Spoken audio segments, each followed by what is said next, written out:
सब ठीक हो जाएगा। आदिल भाई रुको रुको, हम लोग है साथ में आपके। नमस्ते, आम्ही सगळे हे पर्यटक श्रीनगरमध्ये आहोत आणि कालपासून इथे आम्ही अडकलो। काल जो काही हल्ला झाला त्याच्यामध्ये आम्ही पुण्यातले 12 जण आहोत, हे नाशिकचे आहेत आणि ही फॅमिली अहमदाबादची आहेत। असे अनेक जवळजवळ 60 ते 65% पर्यटक इथं अडकलेले आहेत।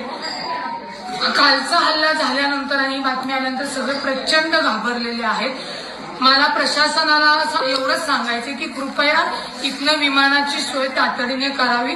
आमच्यासोबत एक टुरिस्ट इथले आहेत की ज्याप्रमाणे हल्ला झाल्यामुळे आम्ही सगळे भयभीत झालो, पण इथल्याच टुरिस्ट लोकांनी या नाशिकच्या फॅमिलीला स्वतःच्या हे ते आहेत भैया, आपका नाम क्या है? आदिर भैया म्हणून आहेत, हे यांचे ड्रायव्हर आहेत इथले पर्यटन टुरिस्ट पर्सन। यांना यांच्या घरी नेलं, जेवायला घातलं आणि सुखरूपपणे या हॉटेलमध्ये सुरक्षितपणे आम्हाला ठेवलेलं आहे। या हॉटेलमध्ये नाही म्हणलं तरी 101 जण पर्यटन अडकलेले आहेत। काहींच्या फ्लाईट उद्या आहेत, परवा 13 आहेत, परंतु आजच ही सगळी मंडळी इथनं सुखरूपपणे विमानतळावरून स्वतःच्या घरी गेली पाहिजेत। कारण का किती जरी सांगितलं की मिलिटरी रस्त्यावर आलेली आहे तरी